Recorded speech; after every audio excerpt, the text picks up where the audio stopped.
I was 32 when I first realized silence could be heavier than noise. I lived in a house that looked like it had been plucked from the pages of an architecture magazine. Glass walls, clean lines, and a garden manicured like it belonged in a gallery. My name is Ava, and I worked as a corporate interior designer, the kind that always had fabric samples in her bag and knew exactly how to warm up a room with just the right lighting. On the outside, everything about my life seemed perfectly in place. But what I had in structure, I lacked in soul. I married Ethan 5 years ago. He was the kind of man people admired, always in control, always saying the right thing. He was tall, charming, with a career in finance that came with the kind of stability most people only dream about. We looked good together. People said it often. They'd smile at us at dinners or fundraisers and say we were such a polished couple. And we were. From the outside, anyway. Our home was filled with expensive furniture, but not once did we argue over which color throw would match the sofa. Not because we always agreed, but because we had long stopped caring. We lived like two people renting the same space. We moved around each other politely, the way strangers do on a narrow street. Ethan would leave early for work, sometimes before I was even out of bed. He'd kiss my forehead absently, like he was checking off a box, and disappear until late evening. I'd spend my hours designing homes that felt warm and lived in, only to return to one that felt like a showroom. We didn't fight. There was nothing left to fight about. There were no slammed doors or raised voices. Just quiet dinners with the clinking of cutlery echoing off the marble countertop. I knew how to smile when we had guests, how to host like everything was fine, how to look into Ethan's eyes across the table and not let mine show the ache underneath. It was easier that way. Pretending had become second nature. Our lives were full of everything that should have made us happy: money, success, appearances. But every night, when I curled up under the heavy linen sheets alone, even with him beside me, I couldn't ignore the emptiness that wrapped itself around my ribs. The kind that whispers at the edges of your mind when you're trying to fall asleep. That quiet sadness didn't come all at once. It crept in slowly, one perfect day at a time. June 12th had always been circled on every calendar I ever owned. It was the day we exchanged vows beneath a canopy of soft white roses, and coincidentally, the day Ethan was born. A double celebration, or at least that's how I used to think of it. This year, I told myself it would be different. I planned everything with care, even if I pretended I wasn't hoping for anything. I left work early, stopped by his favorite wine shop to pick up the bottle he always saved for rare occasions. At home, I changed into a soft ivory dress, one he once told me made my eyes look like candlelight. I lit warm gold lights across the terrace and set the table for two. I roasted rosemary chicken, baked a dark chocolate cake from scratch, and played the playlist from our wedding in the background, soft, familiar, a little worn from the years. I waited. At first, it was only 7 o'clock. Then 8:15. I refreshed my lipstick around 9 o'clock, still believing he'd walk through the door and say he lost track of time. But by 10 o'clock, the food had gone cold, and so had my hope. At 10:35, my phone pinged. Subject: Tonight. From Ethan Morgan. To Ava Morgan. Sorry for missing the evening. Caught up at the office. Big numbers closing. We'll talk tomorrow. Happy anniversary. That was it. No, I love you. Not even his name at the end. Just a sterile note that could have been written to anyone. I didn't cry. I didn't scream or throw the glass I was holding, though a part of me wondered if I should have. Instead, I just stared at the words, reading them twice, then a third time, until they lost meaning. I sat down at the table and poured the wine anyway. I took one bite of the cold chicken, then pushed the plate away. The cake remained untouched. I looked across the candles flickering on the table, across the empty chair, and felt something inside me tighten, then loosen, like the snap of a thread you didn't know was holding something together. It wasn't heartbreak, not exactly. It was quieter than that. More like watching something settle into place after shifting for too long. I wasn't angry, just tired. So deeply tired of loving in a one-sided way, of making space for someone who never showed up. And in that silence, something shifted. Not loud, not dramatic. Just a subtle rearranging of what I was willing to keep hoping for. The next morning arrived with the kind of stillness that usually follows a storm, except no storm had come. Just that cold, clipped email. I had expected at least a message when I woke up. Maybe even a note on the kitchen counter. But there was nothing. The bed next to me was made, as if no one had slept there. The coffee machine was untouched. His absence had finally started feeling intentional. By noon, I couldn't sit with the silence anymore. I tried calling him. Straight to voicemail. I tried again. And again. Same thing. I stared at my phone like it might suddenly offer answers, but it didn't. So I called his office. Not because I expected anything was wrong, but because it was something to do, somewhere to send the ache building in my chest. The receptionist picked up on the second ring. Her voice was polite but distracted. "Hi, this is Ava Morgan. I'm trying to reach Ethan Morgan. He didn't come home last night, and I just wanted to know if he's in today." There was a pause. I could hear the quiet tapping of keys on a keyboard. "I'm sorry, Mrs. Morgan," she said after a beat. "Ethan resigned. I believe it was 3 days ago." I didn't understand the words at first. "I'm sorry, what? That can't be right. He was working late last night. He emailed me from the office." More typing. Then, gently, "I'm sorry. He hasn't been here all week." I ended the call before I could ask anything else. My heart wasn't racing, it had dropped, heavy, into my stomach. I stood in the middle of the kitchen, phone still in hand, feeling the weight of those words crush down on me. He had resigned. 3 days ago. And never told me. Lied about being at work. Lied about why he missed our anniversary. Lied about where he was. There wasn't a single explanation that made sense, and yet they all screamed one thing. He was hiding something. Something big. I paced the living room in slow, unsteady circles. Every moment from the last few weeks began replaying in my mind. His vague answers, late nights, the disinterest, the growing distance I had tried so hard to ignore. I had blamed the strain on work, on routine, even on myself. But this was deliberate. Something had changed. And not just in him. In me, too. It was like I'd stumbled into a story I hadn't known I was part of, and now I was stuck holding pieces of a puzzle that no longer fit together. My hands were trembling, not from fear, but from the sudden realization that I no longer knew the man I had married. It was almost dark by the time I pulled into the driveway. The lights inside the house were on, but not all of them, just the ones in our bedroom. My heart thudded against my ribs as I stepped inside. I didn't call out his name. I didn't need to. I could hear drawers opening, hangers sliding. I walked up the stairs, and there he was. Ethan. Calm as ever, folding shirts into a duffel bag, as if he were packing for a weekend trip instead of walking out of a marriage. He looked up, completely unfazed. "Oh. You're home." Like I was the guest, and he was the one who lived here. I stared at the half-empty closet.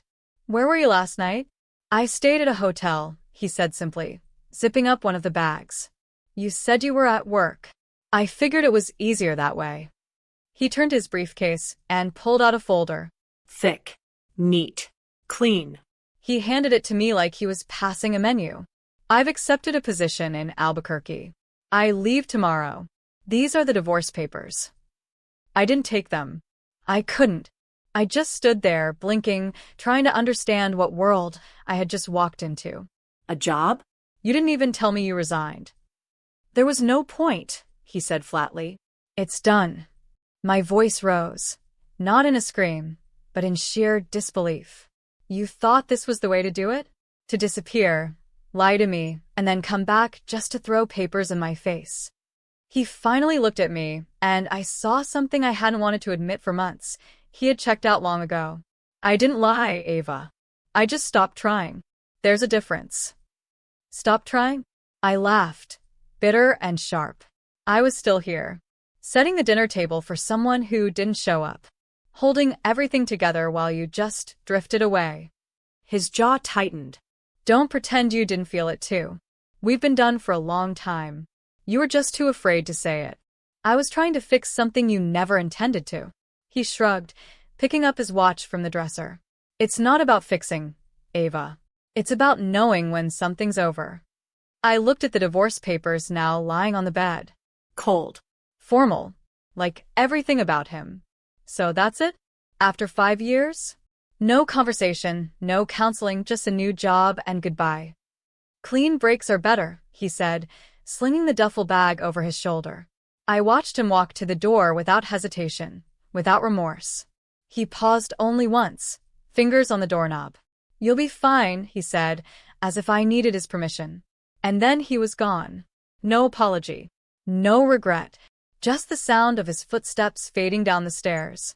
The front door closed, and with it, whatever illusion I had left about the life we'd built together. The house felt quieter than it ever had before, and somehow heavier too, like it was holding its breath. He was gone, but the traces of him still lingered, his cologne faint on the edge of a pillow, a coffee mug left in the sink, the half-folded shirt he'd forgotten on the dresser. I didn't touch any of it.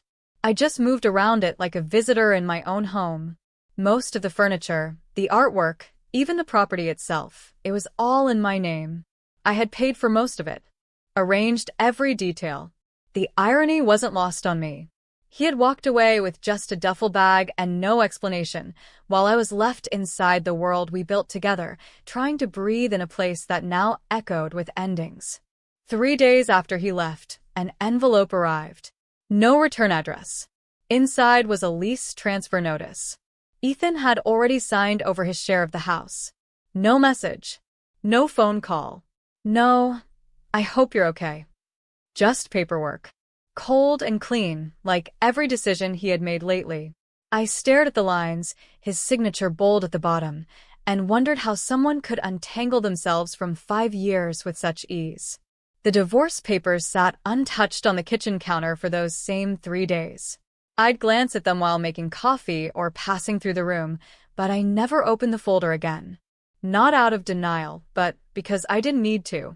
I already knew what was inside. I had lived it. On the 4th morning, I sat at the table alone, just like I had on our anniversary.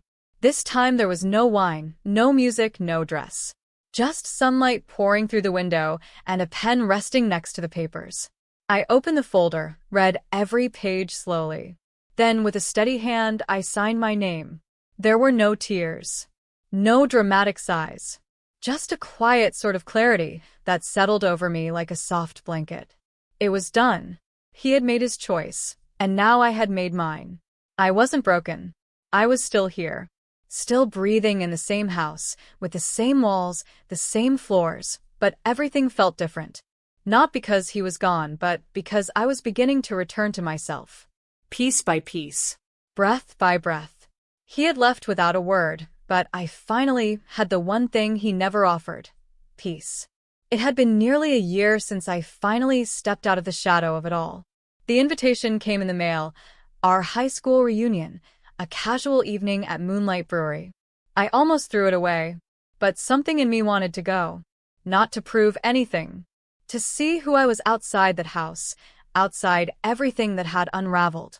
The brewery was warm and buzzing with conversation, the scent of hops in the air, and fairy lights strung along the old brick walls. I hadn't seen most of these faces in over a decade, but they smiled at me like no time had passed. I laughed more that night than I had in months. And then I saw him, Nathan. He'd been 2 grades ahead of me back then. Quiet, a little reserved, always sketching in the margins of his notebooks. He'd grown into himself in the best way. Taller now, confident in a way that didn't ask for attention. He recognized me instantly.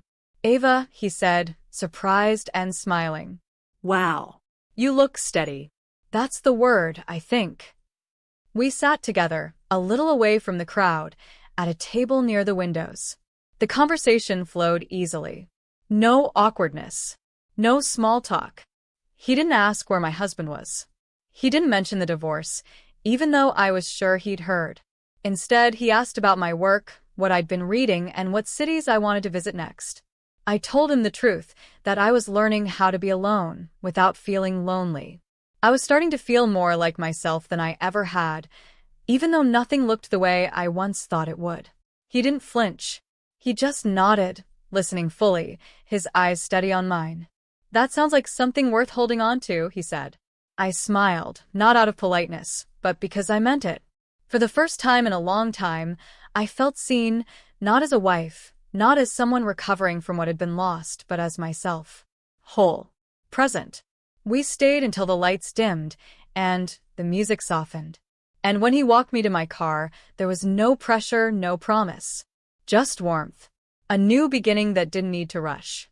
Just one honest moment, unfolding quietly, like a door opening to something I hadn't even realized I'd been waiting for.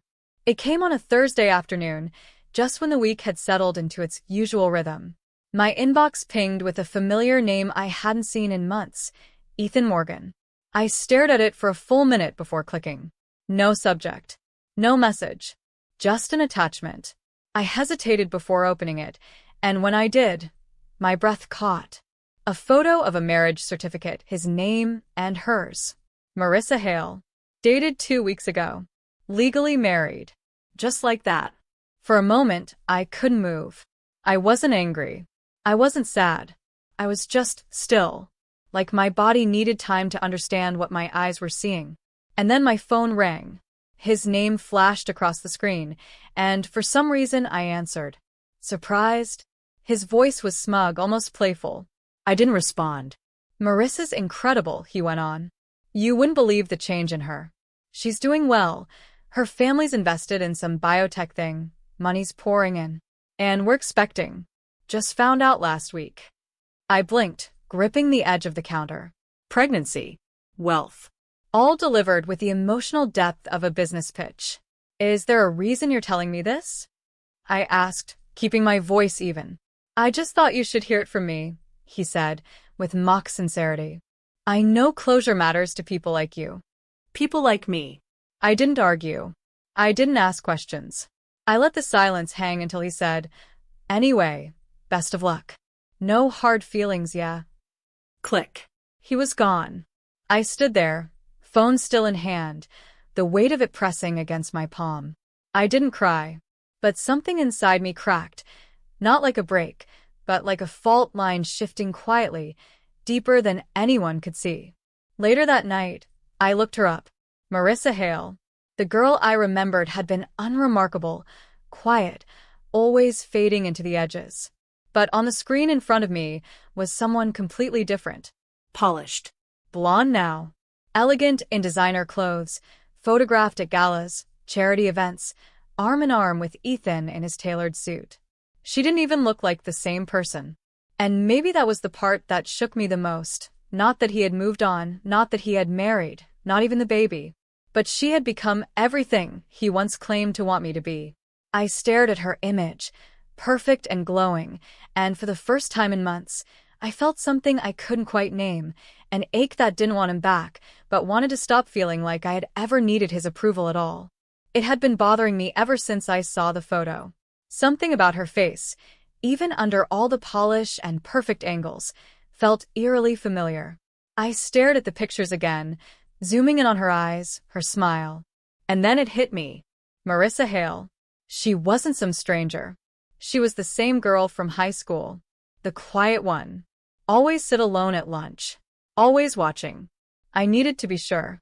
So I called Lana, my oldest friend, the one person who remembered everything from those years, the good and the bad. When she answered, I didn't waste time. Lana, do you remember Marissa Hale from high school? A pause. Then, oh my God, that Marissa? The one who used to eat in the library? Yeah. She's married to Ethan. What? She almost shouted.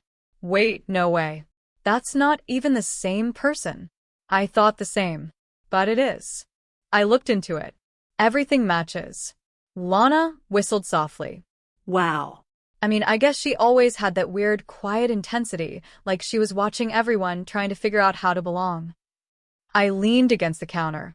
She doesn't just belong now. She's transformed. Like, completely. She had work done, Lana said, like it was common knowledge. I heard she started getting surgeries right after college, nose, jawline, chin, the works. She's got a PR consultant now, some rich mentor from her internship days. Climbed fast. And she always wanted the perfect life, money, image, status. Guess she got it. I didn't say anything for a moment. She used to look up to you, you know, Lana added quietly. Back in high school. Always watching you from across the hall. I think maybe she didn't just want what you had. Maybe she wanted to be you. I hung up shortly after. Not out of anger. Just thought. It all made sense now. Marissa hadn't just stumbled into this life. She had built it one piece at a time. And somewhere along the way, she'd taken the blueprint of who I was and turned it into her masterpiece. It was late on a rainy Sunday when my phone rang again. I hadn't heard from Ethan in weeks. Not since the day he delivered his new life like a press release.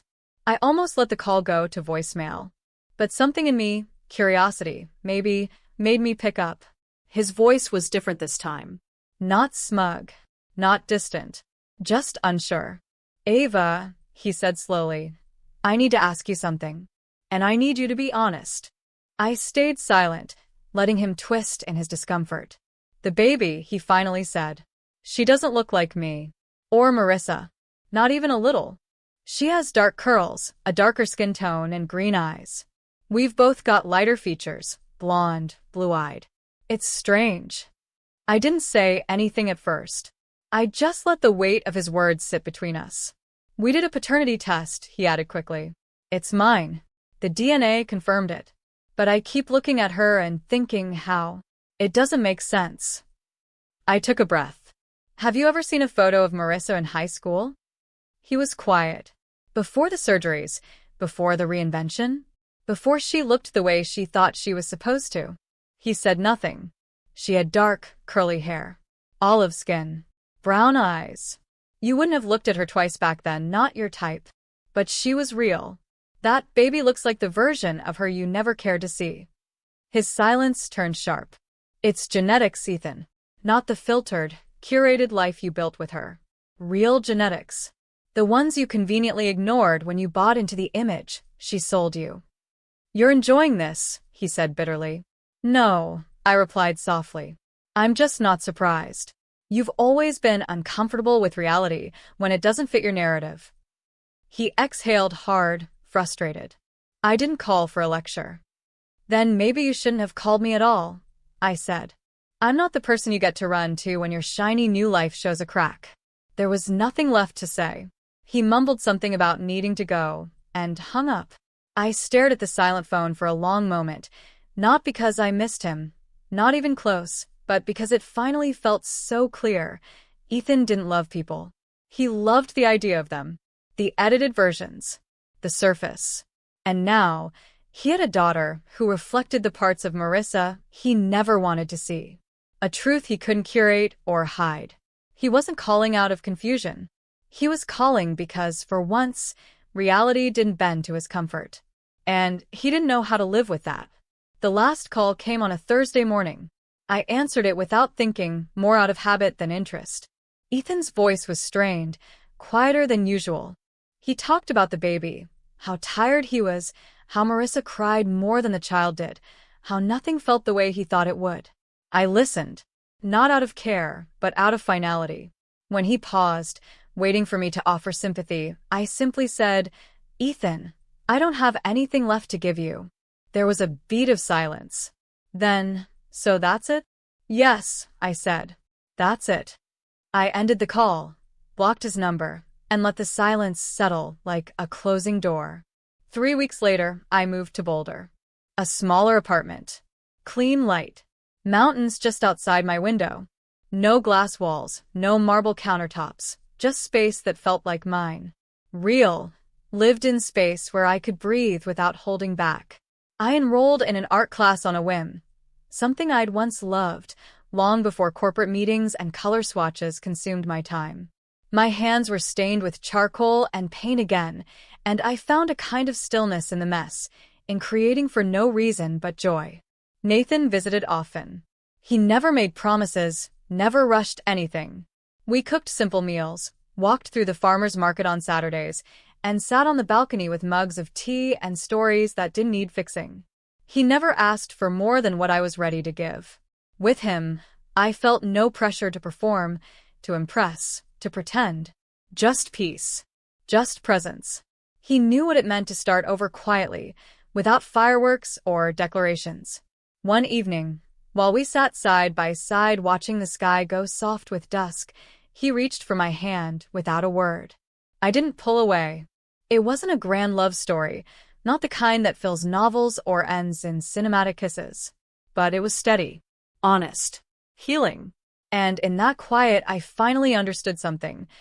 Closure isn't about revenge or explanation. It's about choosing yourself, releasing what was never meant to stay, and beginning again on your terms.